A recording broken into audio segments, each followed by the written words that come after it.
Pessoal, tudo bem? Lucílios Martins, sejam bem-vindos a mais um vídeo aqui do nosso canal. Quero agradecer a todos vocês que estão compartilhando, curtindo, assistindo o nosso vídeo.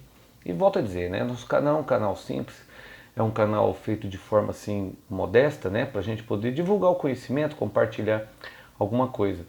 E bom, quero dizer para vocês, pessoal, que esse canal, a minha ideia também é fazer com que esse canal ele seja acessível não só para fisioterapeutas, mas para também acadêmicos e profissionais de educação física também de ambas as áreas, tá? Porque a gente discute vários temas aqui relacionados à área musculoesquelética, cinesiologia. Para quem não sabe, eu sou professor de cinesiologia da PUC Goiás e esse canal é aberto a todo mundo. Então, quem é novo aqui, tá vendo pela primeira vez, se inscreva, compartilhe, ative o sininho aqui embaixo, né? Comente, dê o seu like aí e dá uma forcinha pra gente aí, pra gente poder fazer esse canal melhorar cada vez mais. Bom, pessoal, conforme eu havia falado no meu Instagram, a ideia desse vídeo de hoje é falar sobre o exercício de mesa romana. Para quem não sabe, tentei fazer um desenho aqui, achar uma figura, eu tenho vários livros aqui, mas não achei um. É aquele exercício de extensão da coluna lombar em que você apoia o seu tronco num banco. Deixa eu arrumar o microfone aqui. Você apoia o seu tronco num banco, né? E você faz aquela extensão, parte de uma flexão para uma extensão do tronco. E o qual muitas pessoas erroneamente fazem uma hiperextensão da coluna. Então, a intenção desse vídeo é justamente discutir sobre esse exercício. Ele tem finalidade terapêutica para nós, fisioterapeutas, ele realmente provoca fortalecimento, ele gera um fortalecimento da coluna lombar, ele tem indicação para espondilolistese, hérnia de disco e tal. A ideia do vídeo não é fazer um vídeo muito longo, mas a gente vai falando aqui a respeito. Bom, primeiramente, pessoal, vamos discutir uma coisa o seguinte, vamos separar o que são músculos paravertebrais e músculos eretores da espinha. Músculos paravertebrais são os músculos, conforme eu já falei aqui no meu vídeo anterior, são os músculos da camada profunda da coluna, são os estabilizadores primários, ou seja, são os multífidos, os rotadores, os intertransversários, os interespinhais. São esses músculos que agem no controle postural antecipatório, perfeito? E depois eu tenho a camada dos eretores da espinha, que é o ilho costal lombar, ilho costal torácico, semiespinhal do tórax, semiespinhal do pescoço, da cabeça, espinha, enfim. São aqueles músculos longos que vão se inserindo na coluna de cima e embaixo e que são responsáveis pelo movimento maior da coluna. Ou seja, de um modo em geral, eu tenho a ação primária dos paravertebrais, que agem para estabilizar a coluna, e depois eu vou ter a ação dos eretores da espinha, que também acabam estabilizando a coluna. Sendo assim, pessoal, eu também tenho outros músculos importantes que agem na estabilização da coluna, como o trapézio, apesar de ser um músculo que atua ali no movimento das escápulas, mas ele também gera estabilidade, principalmente na coluna torácica. O grande dorsal com a sua fáscia tóraco-lombar, que é um potente estabilizador lombar também, que eu já falei sobre ele, fiz um vídeo só sobre ele. Glúteo máximo e os próprios isquios surais, pessoal, também tem influência na coluna lombar. Bom, feito isso, pessoal, o que a gente tem que analisar? A gente tem que analisar o seguinte, primeiro, que nos movimentos de rotação da coluna, a gente percebe que a literatura mostra que pegando o tronco, coluna lombar e torácica, o maior componente rotacional se encontra a partir ali de T8 para cima, que é onde você tem maior rotação da coluna, ou seja, quanto mais ascendente for a coluna, mais próximo da cervical, maior é o componente rotacional. Segundo, existe ali um componente de inclinação que ocorre ali principalmente nas vértebras de transição ali L3, L2, que você tem um potencial de inclinação. No entanto, pessoal, a gente tem um potencial de flexão muito grande, principalmente a partir de L5. Tanto é, pessoal, que as grandes incidências de hérnia em função desse potencial de flexão, e isso gera uma pressão anterior e posterior no disco, né? Essa mudança de gradiente de pressão que faz com que L4, os níveis L4 e L5 e L5 assim sejam os mais acometidos por hérnia, principalmente na região lombar. Bom, feito isso, pessoal, uma outra coisa muito importante de ser falado, o tipo de fibra muscular predominante nos músculos eretores da espinha e nos paravertebrais. Como são músculos posturais, aí se a gente for pegar aquele conceito do RPG, aquele com os conceitos do Felipe Suchard, pegar como referência Amélia Pascoal Marx e tudo, e claro, pegando a própria fisiologia, os eretores da espinha, pessoal, por serem músculos posturais e músculos que trabalham por muito mais tempo, eles têm maior predominância de fibras do tipo 1. Então são músculos, pessoal, que se fadigam muito rápido. Perdão, são fibras que têm mais resistência à fadiga, né, que trabalham por mais tempo. Porém, não possui tanta característica de força. Não são fibras musculares com grande capacidade hipertrófica, que tem maior resposta aos trabalhos isométricos, essa musculatura da coluna. Porém, alguns estudos mostram que principalmente na região de transição da coluna lombar para a região sacral, ou seja, ali próximo à articulação lombosacra, você tem uma maior predominância de fibras do tipo 2, justamente em função desse mecanismo de transição de flexão e extensão e as demandas de força concêntrica e excêntrica que você tem na região.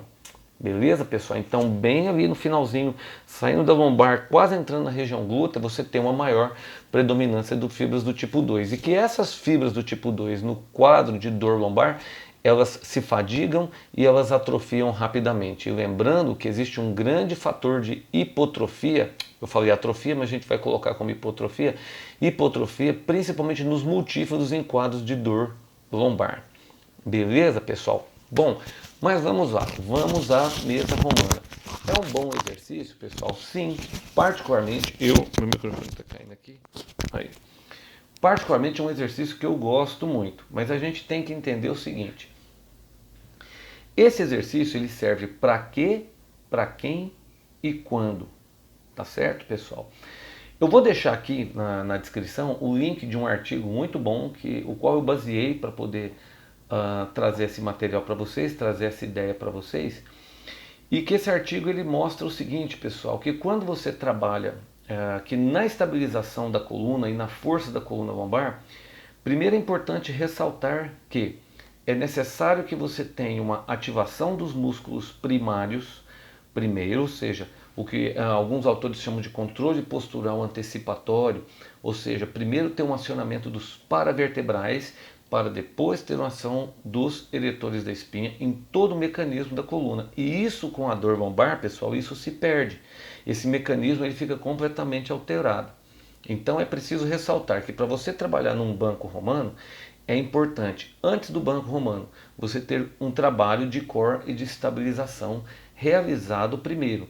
Então, antes de realizar ele, deve ser trabalhado as pranchas, principalmente se o paciente estiver vindo de um quadro de dor. Realizar as pontes, as pranchas, todo o trabalho de estabilização segmentar, ativação da musculatura abdominal primeiro, isso tem que ser pré-ativado. Segundo, pessoal, um outro fator é que glúteo máximo e isquios também ajudam nessa estabilização lombar. Então, ou seja, todo o trabalho de reforço de glúteo médio, glúteo máximo, isquios surais, também pode ser acrescentado para quem vai fazer esse tipo de trabalho no banco romano, principalmente se nós estamos olhando esse exercício dentro do aspecto clínico. Ok, pessoal? Não é simplesmente, o indivíduo tem uma dor lombar, então eu vou colocar esse exercício para fortalecer a lombar. Espera aí, fortalecer a lombar quando e para quem e em qual caso. Ok, pessoal? Então, segundo aspecto, pessoal, se o indivíduo ele se encontra num quadro de dor lombar, esse exercício ele não tem boa indicação. Por quê? Esse exercício, pessoal, ele não é feito para resolver o problema de quem tem dor. Ele é um exercício para a melhora da força, melhora da função e extensão lombar em pacientes que já estão saindo de um quadro de dor. Ele não é feito para resolver o problema da dor, porque se você tem dor, você tem uma musculatura hipotrofiada, você tem alteração dos padrões de movimento e caso o indivíduo tenha dor e realize esse exercício, pessoal, esse artigo que eu vou deixar, ele mostra, por exemplo, que o indivíduo ele passa a ter uma ação muito maior do glúteo máximo e dos isquios, ou seja, você vai gerar um encurtamento de glúteo e isquios e não vai gerar um trabalho producente na região lombar em termos de estabilização e força. Então não é um exercício indicado para quem tem dor. Agora, Para quem tem dor lombar, esse exercício pode ser feito?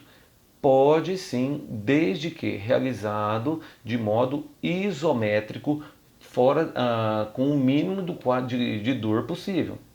Então, assim, quando eu falo que o exercício não é para ser feito, eu me refiro à fase concêntrica e excêntrica, concêntrica e excêntrica. Porém, no quadro de dor, pessoal, é claro que você vai tratar a dor, fazer toda a analgesia e tal, tudo. Mas se o indivíduo ainda tem dor e você quer fazer um trabalho, primeiro, comece com as pranchas, comece com as pontes, faça um trabalho de reforço de glúteo e entra nesse exercício de modo isométrico, primeiramente. Até porque, pessoal, alguns trabalhos também refutam essa ideia desse exercício concêntrico e excêntrico, falando que os eretores da espinha são músculos que têm melhor resposta à isometria, mas a gente não pode esquecer que essa musculatura, por exemplo, pessoal, também tem demanda concêntrica e excêntrica, até pela presença das fibras do tipo 2 na base da lombar. Então você pode trabalhar concêntrico e excêntrico, desde que já fora do quadro de dor. Beleza, pessoal?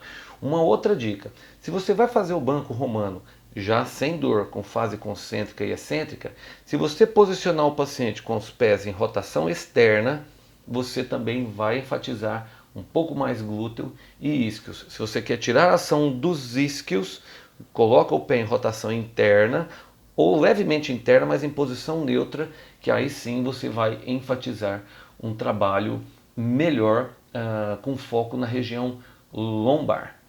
Beleza, pessoal? Uma outra coisa muito interessante, galera. De repente você fala assim, mas é necessário você fazer um trabalho de fortalecimento lombar isolado? Pessoal, não é questão de ser necessário, depende para quem você vai usar. Eu particularmente gosto muito desse exercício. Ultimamente tenho usado em função de eu ter saído de um problema grave na região lombar e foi necessário até por causa da minha demanda esportiva. Muita gente sabe, meu esporte que eu gosto de praticar é o vôlei. Então, pessoal, tudo vai depender da demanda do seu paciente. Se é um paciente que não tem uma demanda de atividade na região lombar, não tem porquê. Até porque vários trabalhos mostram, pessoal, que os agachamentos, stiffs, remadas curvadas, causam na região paravertebral e nos eretores um nível de ativação semelhante aos exercícios de estabilização, no caso as pontes e as pranchas. Agora, tudo depende para quê e para quem. Então, pessoal, só para a gente finalizar o nosso vídeo, é interessante saber o seguinte, que banco romano não tem boa indicação em quadro de dor aguda ou paciente ainda com dor. Caso você queira fazer algum trabalho com ele nesse banco, tentar fazer, se for fazer, o que eu não indico no quadro de dor, mas enfim, trabalhar de modo isométrico. Bom, caso você, o paciente saiu da dor, pessoal, você vai trabalhar, então o que fazer? Trabalhe os exercícios de estabilização primeiro, trabalhe as pontes, trabalhe as pranchas. Entra em seguida com um reforço de glúteo médio, ou chamado complexo posterolateral do quadril, rotadores externos, isquios. E aí sim você começa o exercício com banco romano. Isso aí, pessoal, você pode colocar dentro da sua sessão de treinamento, pode colocar dentro da sua sessão de fisioterapia. Você pode fazer esse exercício concêntrico e excêntrico, tá, pessoal? Mas sempre evitando a hiperextensão. Trabalhe até o ponto em que a coxa e o tronco permaneçam na mesma posição. Beleza, pessoal? Bom, era isso que eu tinha para falar. No próximo vídeo, pessoal, eu vou trazer para vocês, quero trazer para vocês indicações de livros de cinesiologia. Tá bom? Gente, obrigado, espero que vocês tenham gostado.